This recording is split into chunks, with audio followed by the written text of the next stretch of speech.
Welcome back to another episode of The Hit. My name is James Layton, CEO and founder of Anderson James.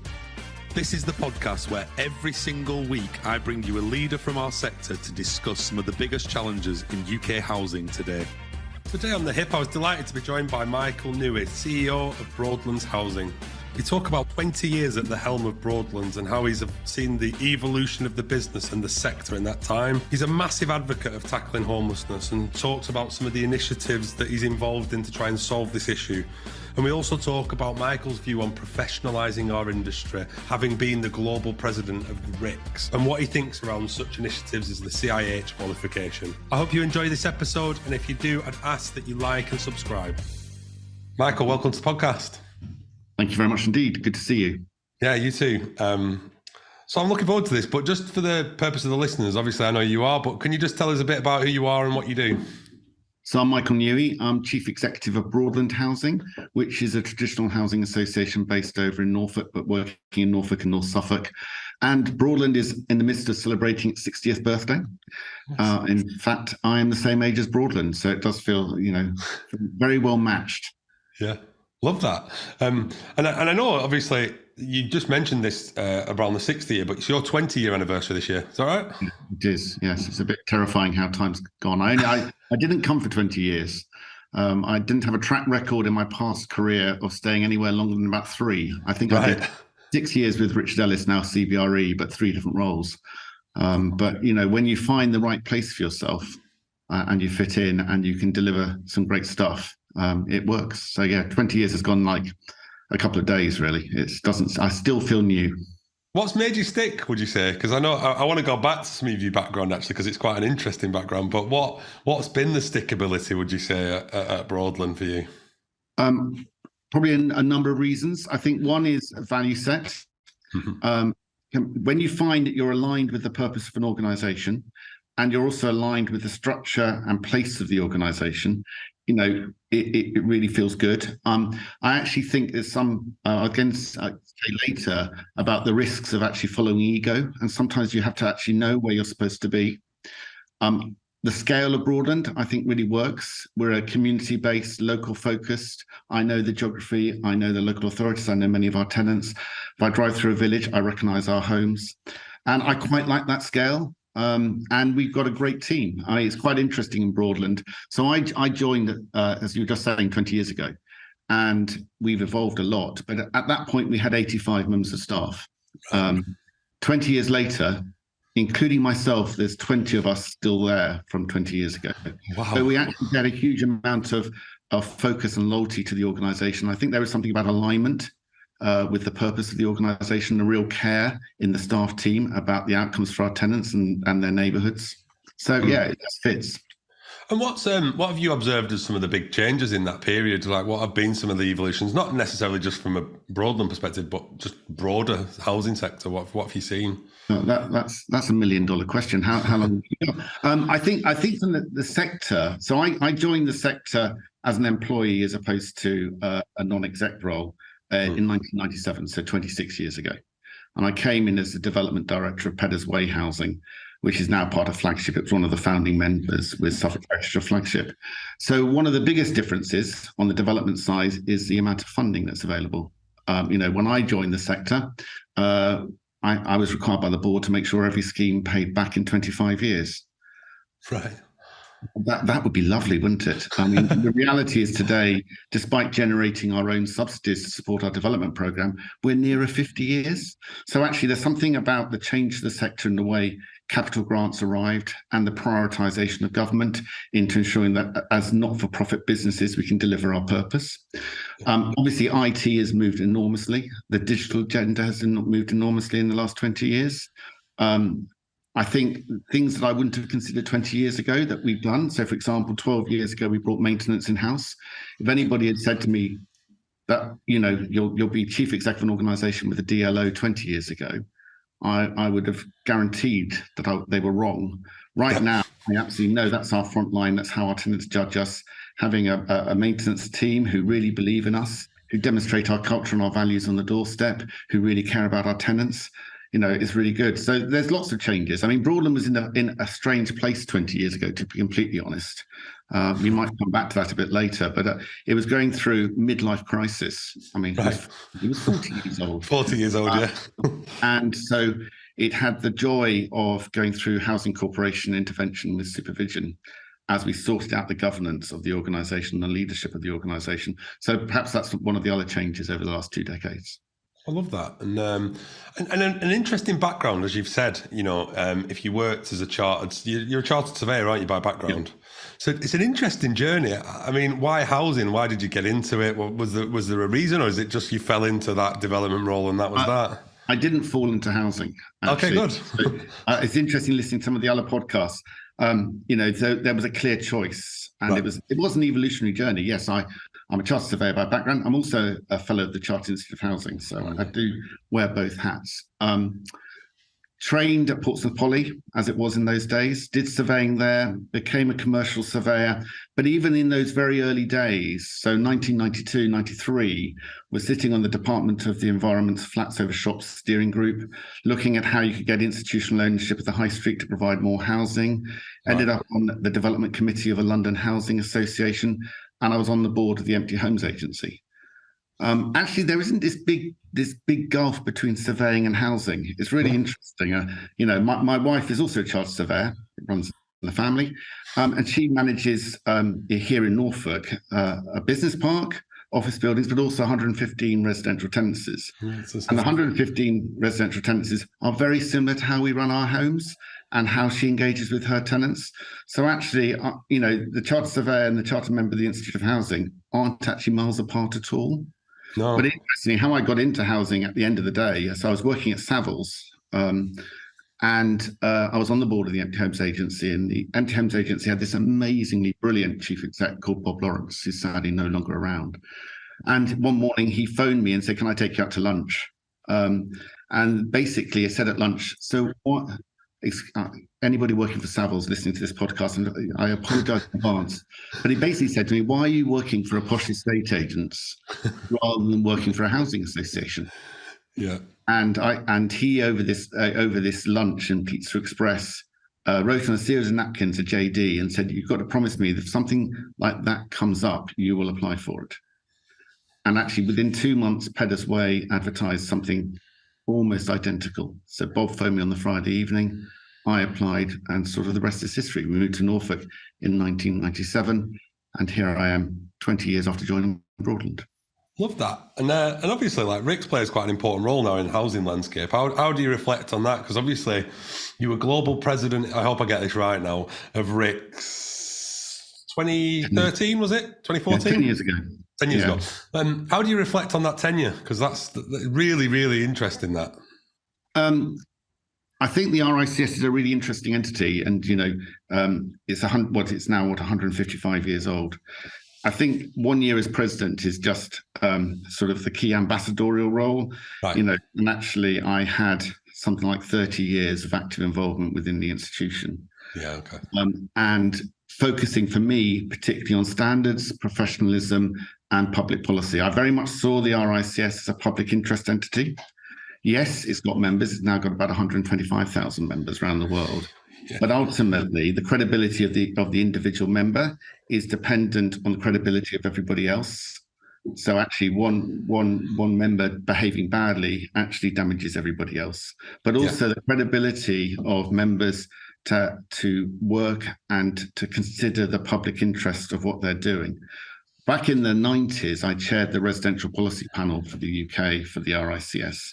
And what was really rich about that was, as my policy members on the committee, I had the whole broad range of residential. So I had housing associations, I had private landlords, I had estate agents, I had auctioneers, I had property developers, I had contractors. So actually, when you were thinking about public policy ideas and initiatives, you didn't end up inadvertently just going down one line, because actually everybody in the room was coming from an identical experience. So in my run up to being president in 2013, we actually held a housing commission for 12 months. And again, we put together a very varied group of people on that commission, and we took evidence from people over the 12 months and came up with a report in June 2013, just before I became president, making public policy recommendations on the basis. I think we came up with a great phrase. I ought to have looked up before joining the call. Something like, we are a disunited, the United Kingdom is a disunited kingdom if actually people can't access homes they can afford. And so we came up with recommendations about how you might go about doing that. Right. And actually one of the recommendations, which is a little bit more on the side, was that we needed a UK housing observatory, something quite similar to a HURI in Australia that can give public interest advice, bringing the academic world together, as well as practitioners, to talk to government about, when government come up with ideas, how can they improve those ideas, or how can they make themselves aware of the unintended consequences. And actually it was great because following my RICS presidency, I worked with the Economic and Social Research Council to set up the funding for a UK equivalent, a UK evidence centre, which of course now is run up in Glasgow by Ken Gibbs and his team. So we got the funding, we gave it 5 years funding, got new funding. Bob Kerslake chaired that. Tragic loss to the sector and actually to the whole country. So actually there's all sorts of things that we were doing that people might not automatically identify as, oh, there's an RICS member, a chartered surveyor. I mean, bear in mind, I think when I was president, so it's probably out of date, we identified 168 different disciplines of chartered surveyors. Wow. So anything to do with land, property, construction, infrastructure. Yeah. But housing is a key element. If people don't have a decent home, how can they actually be economically active? How can they actually have sustain a family life? Your home is where you go out from in the morning, you come back to in the evening. And so actually, for housing and residential, I've never understood why we talk about housing and residential, because it's actually all about homes, is essential for the well-being of the country. So that was quite core to me when I was president, about actually placing front and foremost public policy and how governments should actually make better policy that made better circumstances for the people that lived in their countries. Yeah, it's interesting. Until I did the research for this, I'm sure loads of people will be the same. I was like, RICS and housing don't actually necessarily always link myself together as those two organisations. But actually, when you think about it, it's so interlinked, isn't it? What the RICS stand for? It's completely interlinked. If you just step back and talk about infrastructure, housing is a key part of infrastructure. Whatever angle you look at from a chartered surveyor's career, there will be housing somewhere alongside or parallel or influencing, because actually housing influences economies. Yeah, no, it's so true. So true. And just talk us through, just so we can set the scene a little bit, Broadland, as we sit here today, just give us the helicopter overview of the business, just so people know the kind of size and shape and all that sort of stuff. As I was saying, Broadland was established back in 1963. The first board meeting happened, I think, on the 7th of January 1963. I wasn't born in June, but I suppose we were both in January at the same time. It's currently got just over 5,650 homes, predominantly social. We didn't do any conversions to affordable. So the only affordable rents we've got are those that we've built since 2011, well, actually realistically 2015. We're very committed to what I would call our enduring purpose. It's something that we keep coming back to in the organisation. What were we set up to do in 1963? And if one of those first board members, who is members of the local business community in Norwich, came into a meeting today, would they recognise Broadland as doing what they thought they were setting up, albeit in a completely different set of circumstances? So the whole thing about actually homelessness, about providing good quality homes to people who can't afford the open market, is actually core within the organisation. As I mentioned a bit earlier, we brought maintenance in 12 years ago, and so that actually made us a much bigger organisation, because we've got about 100 people who are out in their vans, white and red vans, driving around Norfolk every day. And the other thing I would say about Broadland, which I carried on and the board's carried on that I've worked with, is that we've always tried to stretch ourselves to deliver the maximum number of new homes. The easiest way for Broadland to become really financially comfortable would be to actually just stop developing. I was saying a moment ago, that when I joined Pedders back in 1997, I had to model schemes to repay in 25 years. And today, many schemes are positive in the first 25 years. Yeah. So the easier way for us would just be, oh no, our existing tenants are all we need to actually worry about. Whereas actually we've got something 30,000 people on waiting lists in Norfolk. We've got visible homelessness. We've got far too many people in temporary accommodation. So actually we do stretch ourselves, which is why it was no surprise when we had our first IDA 6 years ago to have V2. I'd been astounded if we had been given V1 in that environment, because we have stretched ourselves. Of course, yeah. We don't have huge reserves that we can fall back on. But it's something about the organisation, the vitality of the organisation. And just in case anyone's getting worried, we've been G1 twice, and hopefully in 2 years' time, which is when we're expecting our next IDA, we'll retain that G1 rating. Yeah. Amazing. And I know when you took the position, we talked about this a little bit off camera, you were brought in and the remit was more business transformation and growth, wasn't it? So as you reflect on your 20 years, how's that gone? What are some of the major differences you see as you look at the organisation versus then? It sounds like you're very key to your purpose and you've not lost the sight of that, but what have been some of the differences through that transformation? Well, I suppose the first difference would be about governance. I mean, when I was brought in, there was a governance crisis going on, and sort of sorting that out took a while. I have a depressing statistic. I was appointed by a board of 15, and at the end of my first 12 months, there were only 4 of those 15 still on the board. So we had 3 appointees came in from the Housing Corporation, including a fantastic woman called Caroline Pickering, who had been the Director of Regulation at the Housing Corporation, her past career, and done an interim chief exec role at Peabody, who's actually we persuaded to go native. So she surrendered her appointment from the corporation, became a member, was elected to the board, and was chair through to 2009. So actually was a really powerful agent of supporting me, training me, encouraging me, and helping facilitate the change that we needed. So I suppose I'm a huge believer that if you get governance wrong, sooner or later the rest of the organisation goes wrong. There's a book called, which I actually found really difficult to read 20 years ago, called "The Fish Rots from the Head," and actually that does resonate, because actually operational delivery can only go on for so long. Yeah, if actually things are not right in leadership at both executive and non-exec side. So that's the first one, sorting out governance and getting to that what is now regarded as G1. Secondly, the digital agenda. I was very fortunate or very unlucky, depending how you look at it, that when I joined Broadland in 2003, we were running a WANG-based IT system that had been installed in 1986. So it was a green screen with a flashing green cursor, and if you didn't know how to code it, you couldn't get anything out of it at all. And there was nothing intuitive about it at all. It was impenetrable. And we had been apparently the first association into the system, and we were the only association still using it. And people kept saying, "Oh, it's not costing us anything. It's paid for its investment," and actually, it was costing us a huge amount. So back in 2003, we came up with what we wanted to look for in a new system, and then we couldn't find it. And in late 2003, early 2004, we identified a company actually in Liverpool, a small IT company, and we built our own system, right? Which we're still using, and we're still building. And it's worked on the premise that information goes in once and comes out wherever it's needed. It's worked on the premise that everybody in the organisation works in the same system.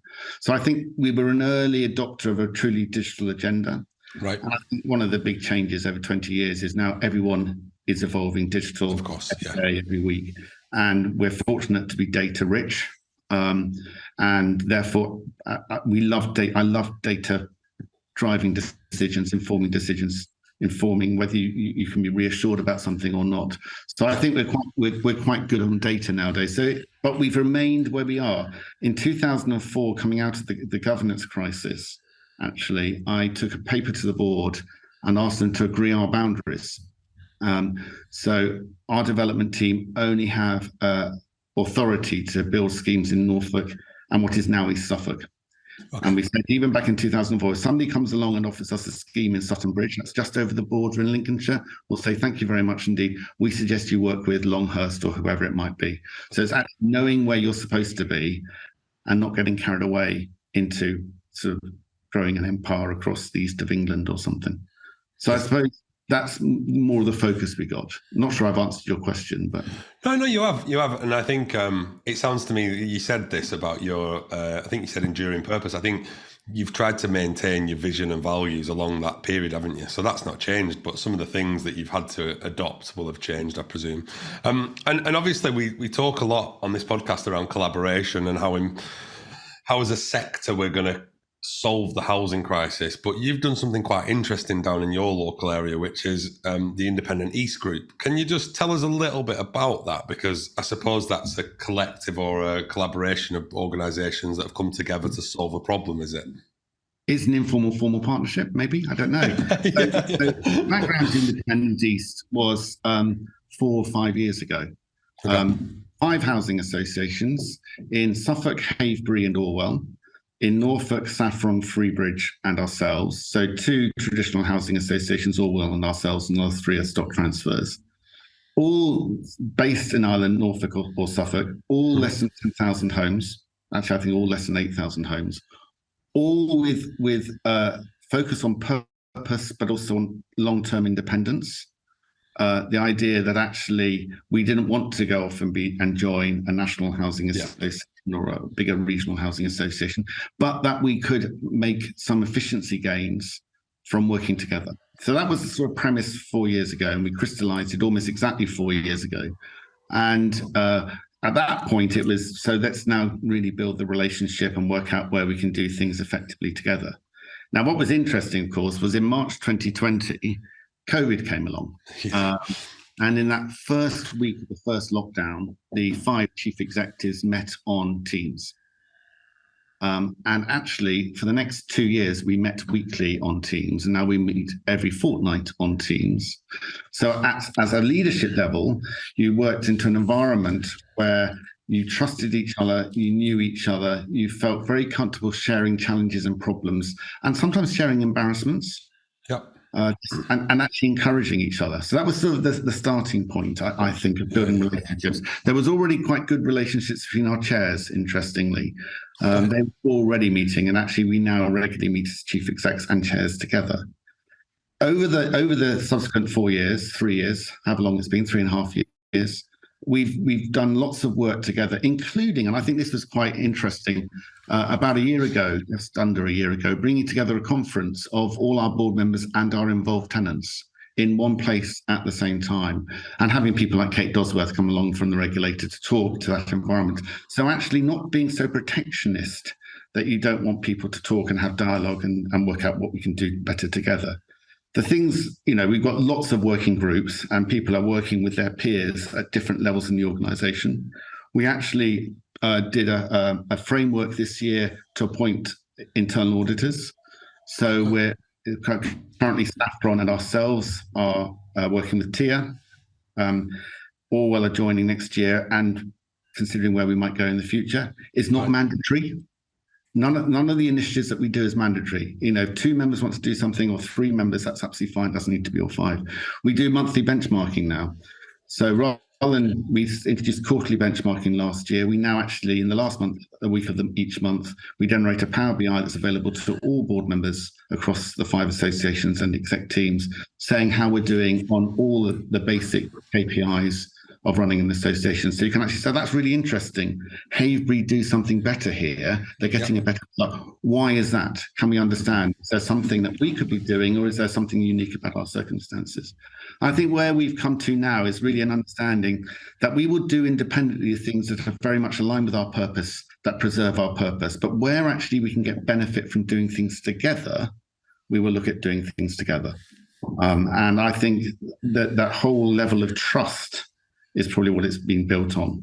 That, chairs feel happy talking to chairs, chief exec, but equally performance managers, finance directors, people handling complaints. What can we learn from each other and what can we improve? So, it's premised on the fact that we want to all retain our own independence. but get the benefits of actually having shared services where it's appropriate, but just sharing where it's helpful. How important has it been? You mentioned about ego earlier on, but how important is it that you can be authentic in that group? And how important is it that you are similar sized organisations, do you think, in terms of how you're sharing information? I don't think there is any ego in the group, which is really interesting. I don't think there ever has been. I think even from day one, there was a general trust that nobody was wanting to join the group in order to surreptitiously take over some mega housing association. And I think there's a lesson for us all, actually, not just in working between organizations, but working in your own organization, that actually, if you can build relationships of complete trust and openness, you actually make better decisions and you get better results. Yep. So I think it was important that we were similar enough that our experiences were similar, yep. And we were geographically focused. So actually our circumstances were similar enough, because actually, for example, take the East of England as far as the National Housing Federation is concerned. And we've got great forums within that, the NHF across the East of England. But actually the reality of similar experiences between Broadland and an association just outside London where you can get to it on the tube are completely different. We're a very rural locality. We've got some urban centres. If I was to drive from our Great Yarmouth office to our King's Lynn office, I would allow an hour and a half, an hour and 40 minutes. We've got a head office in Norwich. If I ask a colleague to come over from King's Lynn for a meeting, it's a 110-mile round trip. Yeah, so true. Yeah, it's quite. And they're having to do it on the road. And if you draw a line across Norfolk from Great Yarmouth to King's Lynn, now going around the top of Norwich, there's no dual carriageway north of that line. No. So it's actually a very rural county, even though it's got some urban centres. And our experiences between us in Norfolk and our colleagues in Suffolk are similar enough that we get tremendous benefit from talking out the issues. Yeah.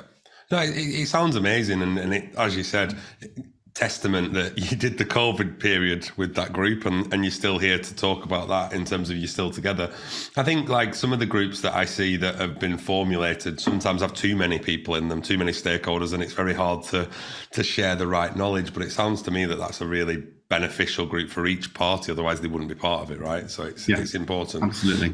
The one thing that I know we've spoken about and something that I'm big into is you mentioned about Norfolk's got a homelessness problem and something that's you're really passionate about as an organisation. Just help me set the scene in terms of what the problem is and the issue is, because I'd think of Norfolk and think that there wouldn't be an issue there, but I don't live there, so I don't see it. But what is the issue? How has it manifested over the years that you've been there?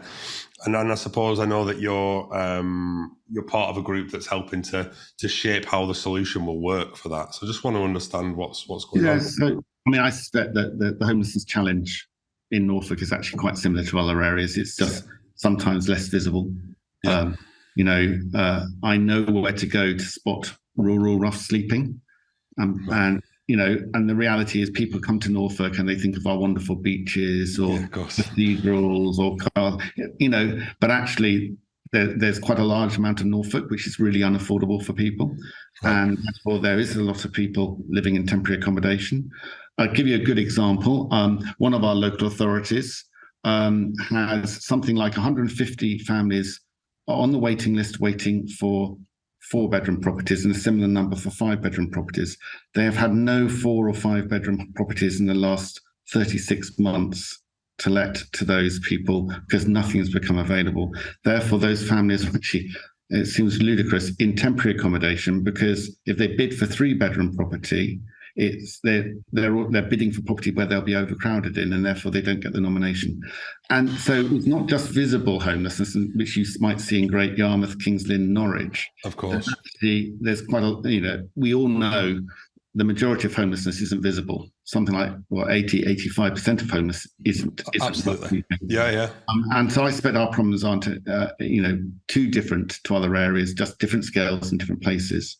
So it's interesting. So you're right. I currently chair the Norfolk Strategic Housing Partnership, and I'm also on the board of Homes for Cathy, which David Bogle came into existence back in late 2015 to mark the 50th anniversary of Cathy Came Home in 2016, and then we agreed to carry on because we recognised homelessness was a national problem. And wouldn't it be sensible not to be snobby anymore? Because I think in the first iteration of Homes for Cathy, we were about 25 housing associations, all coming from the 1960s and early 70s, slightly sort of proud of our roots as traditional housing associations coming out as a response to homelessness. And then in February 2016, we said, hold on a moment. 2017, let's not wind it up, because actually homelessness is a major problem. And then let's get the sector engaged fully, whatever your background. Now, funnily enough, that links to what's going on in Norfolk. So one of the really good things Homes for Cathy did was come up with its 9 commitments. The 9 commitments which we adopted as a board back in 2018, I suspect it is now, and which we report to the board constantly through the year, and we've got KPIs attached to Homes for Cathy commitments. In 2020, we had everybody in, and something that I aspired to achieve before I retire at the age of 85 was that we would get all the different parties across Norfolk that have an impact on homelessness and housing in the same forum at the same time, talking about what are the solutions. Now, interestingly, if there was a silver lining to COVID, it was just that. So the Norfolk Strategic Housing Partnership came into existence in the summer and early autumn of 2020. And it includes every local authority, including county, the NHS, the DWP, DOJ, probation, the Police and Crime Commissioner, the police force themselves, the NHS. There's about 45 organisations, as well as all the homelessness organisations and housing associations, because we've got the partnership, and we've also got the Norfolk Homelessness Solutions Forum, all committed to ending homelessness in Norfolk. Particular focus as the first, in the first period was about rough sleeping, but actually let's go beyond that.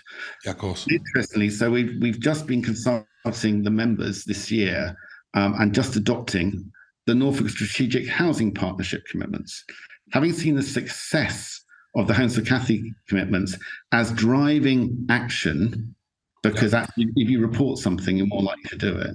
We're doing the same thing in the Strategic Housing Partnership and the Homelessness Forum. It's more interesting because actually we've got a really diverse group of organisations. So trying to work out what are our successes, but equally what are our failures because of a process or a policy somewhere else in the partnership. If you get the commitment of senior leadership of those organisations all wanting to achieve something that will reduce homelessness in Norfolk, you actually get great results, because actually when you discover that something going on in one place is actually obstructing something in another place, or actually no one's considering the health implication here on the tenant or the person moving into housing first or whatever it might be, it's really constructive. Now, the challenge in 2020, none of us left our homes. We all sat looking at computer screens all the time. And you always knew if you had a meeting scheduled between 10 and 12, you knew some people would leave at 3 minutes to 11 because they had another meeting scheduled at 11. Whereas now we're sort of back to normal life. So it's been quite interesting how you hold everybody together into that environment with the shared commitment. And we are evolving. So now we run, for example, they're joint Norfolk Strategic Housing Partnership Homes for Cathy conferences each year. Seminars with practitioners. We had Boris from Rooftop the other month talking about traveller homelessness, because I think it's really easy to fall into the trap of just thinking of homelessness is this group or that group without realising actually we as Broadland have been providing gypsy and traveller accommodation for about 14, 15 years. And that's a group that suffers huge homelessness. The very fact that you see people parking on the side of the road is not because they want to be parked on the side of the road. Yeah, absolutely. It's because actually they haven't got a permanent site that they can call home. So actually it's unpicking all these issues. Yeah, I mean, there's a lot to unpack there, but I've got a couple of things that I would want to get your view on. I mean, I really agree with that. So I think people see homelessness and go straight to rough sleeping. I think I've been around it now for long enough in Manchester where I understand actually that's not that's a small part of the homelessness population. I think the silent stuff is and the non-visible homelessness is a really, really big group of people. And how do we stop being reactive to these issues and become more proactive around the solution? Because there's an obvious one: we need to build more homes. I mean, that's an obvious one. But given what you've just said throughout the episode so far, of it's a 50-year payback, what's the incentive, and how much intervention do the government need to give us to incentivize housing associations, local authorities to build more homes? Because I mean, we are getting to the point where we've gone backwards on development, not forwards. Absolutely, completely. I mean, there is a relationship. There's what Shelter's figures this year had about 270,000 people, including 130,000 children living in temporary accommodation. Yep. And the sector, despite what everyone has built since 1979, is 1.1 million homes smaller than it was in 1979. And there is a relationship between those figures. You know, the reality is, it sounds daft, really, but the reality is the solution to homelessness is homes, and we can come up with all sorts of initiatives, but actually we're not actually building enough homes to meet demand at a price point that people can afford without completely screwing up their lives. Then there's something fundamentally wrong for what was supposed to be the seventh richest country in the world, allegedly. You know, there's something fundamentally wrong if we haven't sorted that out. And that's why I think actually some of the actions that we need to take as the housing and homelessness sector is about effective lobbying, because otherwise we will carry on being reactive. We won't have enough resources for a proper planned solution.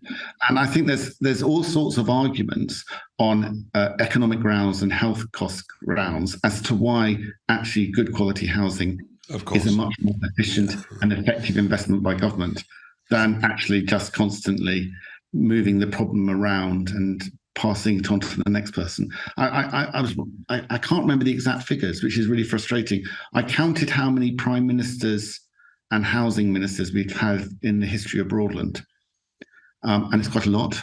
But I think in my 20 years, we've had 19 housing ministers. And there's something rather tragic that actually, I mean, for example, Chris Pincher was promoted to being deputy whip from being housing minister. You know, you're minister for a fundamental service that everybody is dependent upon for their quality of life, but being a deputy whip in your political party is regarded as a more senior role. There's something that we failed to do as society at convincing our politicians that housing is beyond being a fundamental right. It's a fundamental necessity for an effective way of running a country. Yeah, no, I couldn't put that better myself. I think as well, it needs to stop being the political agenda and start to become an infrastructure conversation, because I think we're getting to a situation, certainly at the moment, where I see a lot of the charities in Manchester are solving, making sure the homelessness are fed. Well, we've failed at that point, if I'm being honest, because yes, that's solving an issue. It's not solving the root cause of the issue, though. That's the problem. Give you an example, which just so in Norwich, we have Pathways, which is a group of charities, including the city council, who go out every morning about 5:30 in the morning and check on all the rough sleepers in Norwich, and then provide support and counselling and signposting to try to get people some solutions. And I went out, this before COVID, but it sort of summed up for me the complete breakdown of the system. So I went, it's 4 or 5 years ago, early one morning in June, and I went out with the Pathway worker, and we spent 4 hours that day after we'd checked on people who were sleeping in doorways or whatever, with a guy called Chris. And this was a Wednesday. And Chris had been released from Norwich prison the previous Thursday. And his housing solution was that he was given a sleeping bag. And by the time we saw him, he had mental health issues. He had all sorts of complex issues. He was talking about reoffending as the only way that he would get into somewhere safe and secure to sleep. And you think that's complete failure of the system. And of course it is. So I'm really pleased. We got some funding as Broadland. I mean, it's probably a drop in the ocean, but we got funding from Ministry of Justice, and we've got some one-bedroom accommodation for prison leavers in Norwich, about 10. 10 is a fraction of what we need. Of course, but it's a step. But the principle should be, how can you know, if actually prison is supposed to correct behaviours, how, if you leave somebody completely in the lurch at the point that they complete their sentence, how are they supposed to become an rehabilitate? Exactly. I think as well, the thing that I see is, you're right, pillar one is everyone should have a fundamental right to a home. And then we can work on pillar two, pillar three, and, you know, employment and skills and all the other things that we can support people to make sure that they better their life. But it's got to start from a home, right? Like, that's got to be the first divine right for everyone. And I just think that, I agree with you. I think the system's broken. I've done a lot with ex-offenders in my career, and offending again is better than sleeping on the streets. So it's broken. So I mean, I really love your points on that. And as we look to the future, the one thing that's coming down the road at the moment, and having been the global president of RICS, the formal qualification and professionalising the sector has become a big conversation point recently. I mean, where do you stand on the idea that housing managers should have a qualification? And what do you think how do you think it's going to work? Okay. I think I'm going to say yes and no and yes. I think so actually, I mean, my whole philosophy at Broadland has been about encouraging people to get professional qualifications. That's not only good for us because we're able to provide the services that we need to provide, but it's actually really good for the individual to develop them on. And actually, one of the things about being a medium-sized housing association is you actually know there are, in effect, ceilings on people's ambitions because other people don't move out of the way, and therefore you're actually training people to progress their careers elsewhere as much as within your own organisation. So I do believe in professional qualifications. I believe in the professional qualification that's right for the individual and their role. So whether it's housing, surveying, finance, whatever else it might be. But there is also a really valuable group of people who, because actually it's something that we sort of touched on a moment ago, which is that people fall into housing. And actually there's some things I would challenge about why that happens. And part of it is because actually we do not have the undergraduate provision for people at the age of 16 to say, you know what, I really would like to do. I'd like to go and work for such and such a housing association or such and such a local authority in housing. And I think there's something that we can do there, but I'll come back to that. But as a result of people falling into housing, we've got some amazing people in the sector who haven't got formal qualifications, but they've got a tremendous experience of doing a job really, really well. And we've got to make absolutely sure that there aren't any unintended consequences of demanding or expecting professional qualifications if we lose people that are really valuable. Now, I think we also need to tackle, why is it that someone at 16, 17 can't choose housing at undergraduate level? Something I was really keen on 10 years ago, but failed to progress.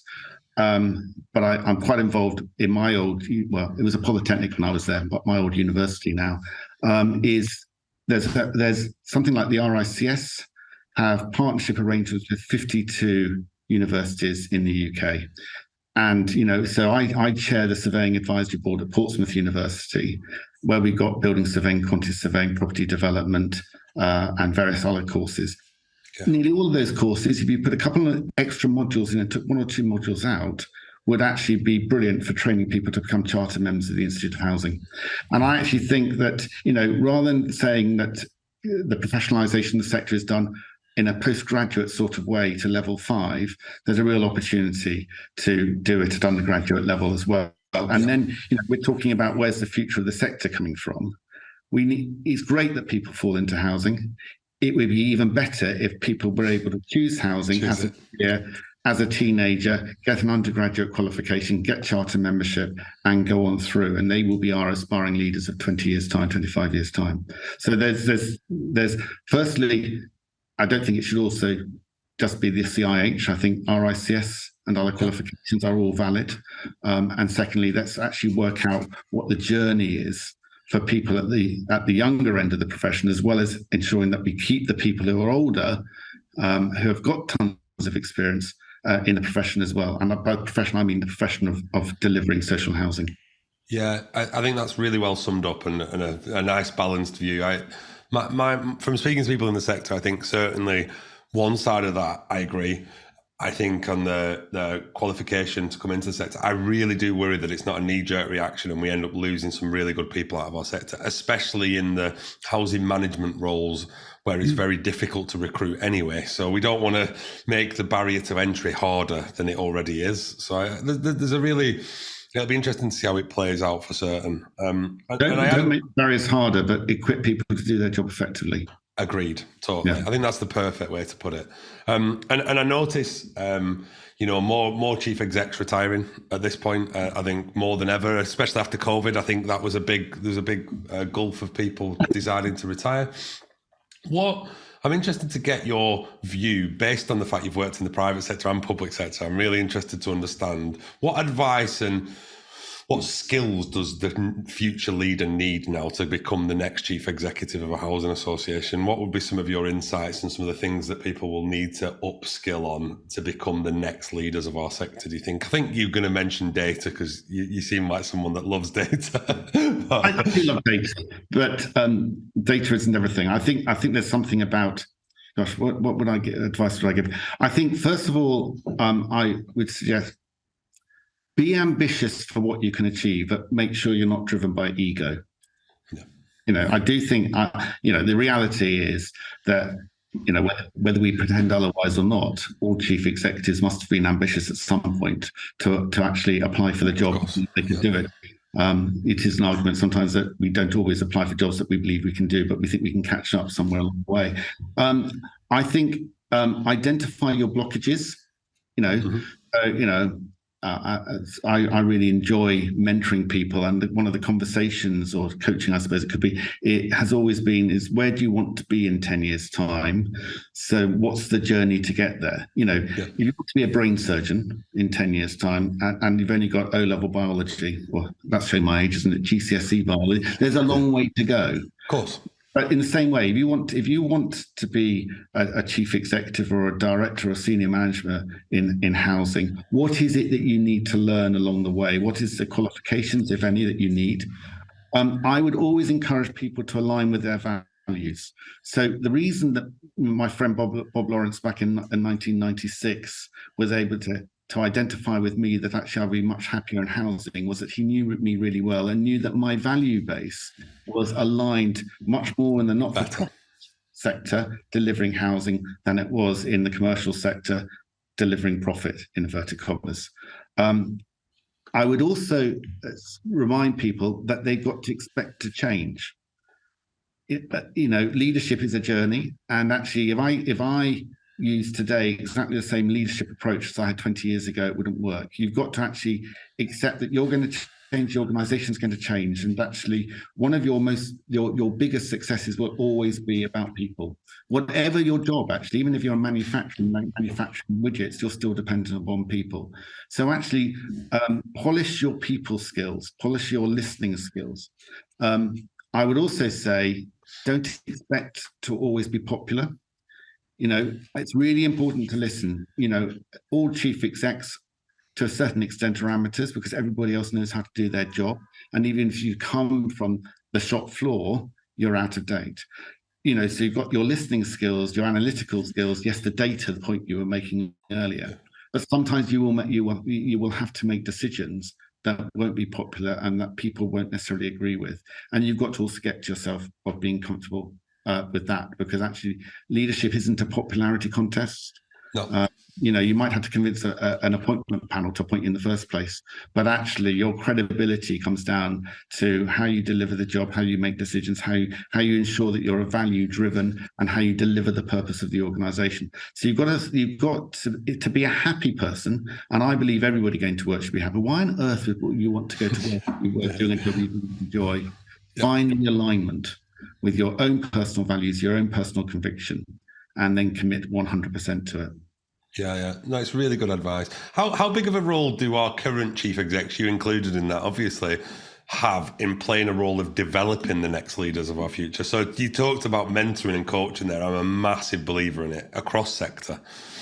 How big of a role do we need to be bringing through and giving our leaders underneath yourself the opportunity to be able to get these experiences that they need to be rounded for leadership in the future? I think it's really important, actually, to have leadership programs like to encourage people. And I think as a chief executive, there are some people that really benefit from your one-to-one time, and some people who actually are not the right person for at the right time. Mm-hmm. So I think you need to create within your organization an environment where people are supported and encouraged, and that you identify your rising stars. Who is it at the age of 23 who's showing some of the characteristics that mean that he or she can go on into a senior role? And actually, how do you ensure that you have the right experience for them? I mean, classic cases, I won't talk specifically about anybody, but sometimes it's about ensuring somebody gets experience outside your own organization. Agreed. To actually fulfill their potential. So actually, one of the great things about housing associations is that we're partnership organisations, and we've got some really great partners. So talking with our partners about how they can support some of our staff to grow them into the people they can be is really valuable as well. Yeah, and I think the good thing I love about the sector is we're not precious, right? If someone can go and get a better opportunity in another housing association, provided that we keep them in our sector, yes, it's upsetting, and yes, it's not ideal for that person to lose someone. But if they're going to better their career and get the experience they need to develop, then I think we're quite good at that in terms of we don't hold grudges with people moving on, I think it's a duty, actually. I mean, perhaps it's easier when you're in a medium-sized organisation, so you actually know that you won't have, if somebody wants to be chief executive of Broadland and they identified this need 18 years ago, they're probably going to be cut up by now. So there's, the whole idea that as a medium-sized organisation, we should be supporting people to grow them into a point where they actually outgrow us. Yes, it puts us under a risk. Of course. You lose somebody you regard as really, really valuable, but you lose them before they get totally disillusioned because actually they're getting frustrated because they've got the capacity to do something better and greater and more influential, but they can't do it with you because the space isn't there. So actually, it's good for the organisation. And actually, organisations do need change. We do need turnover. I said earlier that 20 colleagues are still here from 20 years ago. Well, if that was 120 colleagues from 20 years ago, that would probably be a problem, because actually every organisation needs to change and grow. And part of that is actually getting new blood with new ideas and new perspectives. Yeah, no, that's really good. And final thing for me, and a nice way to finish is kind of, what are you excited about? You've been there 20 years now. What are some of the things that you're looking at in the future that you're kind of getting excited about, and you're looking forward to taking on challenges, etc.? I think this again sounds really perverse, actually. I think I'm getting excited about trying to get back a bit to normal. Okay. That sounds, so let's be realistic. Yes, there's lots of stuff on homelessness, on new homes, on supporting our tenants, growing the tenant assurance panel within Broadland. And, we've always had tenants on the board, for 40 odd years, and growing that. But actually, there's something about getting over the last 12 months. It's almost exactly 12 months since Kwasi Kwarteng stood up with his budget that wasn't a budget, but spooked the markets and really badly affected us in terms of our variable rate. And actually, I would like, I'm excited about getting back to a period where we can really plan for 5 years without having sort of little mini crises dumped upon us. I said earlier that we've always stretched ourselves financially to deliver new homes, and therefore actually economic jarring is a real pain, because as a result you have to change some of the plans that you knew were really valuable. So I would, it's been great since I've been at Broadland. I joined when we had 3,100 homes, and now got 5,650. Growth isn't everything, but actually meeting housing need is, and therefore actually getting back to an environment where we can really plan for the next 20 years of developing new homes, developing services, delivering. We haven't really talked about decarbonisation and energy efficiency. That's always been priorities for us, but how we deliver those plans, so there's something about getting back to stable business planning and decision making, which would be really exciting to do. Yeah. And it's a lovely way for us to finish. I think that one thing that this episode tells me is that you found home 20 years ago. And actually, it's really interesting that people do find home in a career that they enjoy and they love. And, 20 years on, there's still that passion oozing from you to do a good job and to solve some of these challenges. And, I got the same from David Bogle, who I know you know, in terms of just like he's enthused by what he's doing because he's solving key challenges in society, not even just in housing, really. So if you wake up in the morning and you're not excited about doing your job, even if you think the day ahead is going to be really difficult, then actually there's something fundamentally wrong and it's time for you to look somewhere else. I think all of us as leaders, whatever our role and level of leadership, actually showing excitement and commitment to what the purpose is only comes from being totally credible inside. If you don't actually feel it, of course, you're not going to show it. And if you don't show it, you won't actually be exercising leadership that inspires followership. We always talk about leadership, but actually followership is more important. Do people want to follow you? Yeah, exactly, and it can't be forced. I think that's a lovely way to thank you so much for your time, and it's really lovely to spend an hour with someone that's passionate about solving some of our issues, and I think you've done a great job at Broadland, and I'm sure you're very proud of the things that you've achieved so far, and plenty to come from what it looks like as well. Well, let's hope so. Thanks very much. Thank you, Michael. Thank you very much. Thank you for listening to another episode of The Hip. If you'd like to hear more from us, please be sure to follow us on your favourite podcast platform. We are also running a 30-minute clinic free of charge to any clients that want to recruit in a more inclusive way. For more information, please reach out to us on our website, andersonjames.com.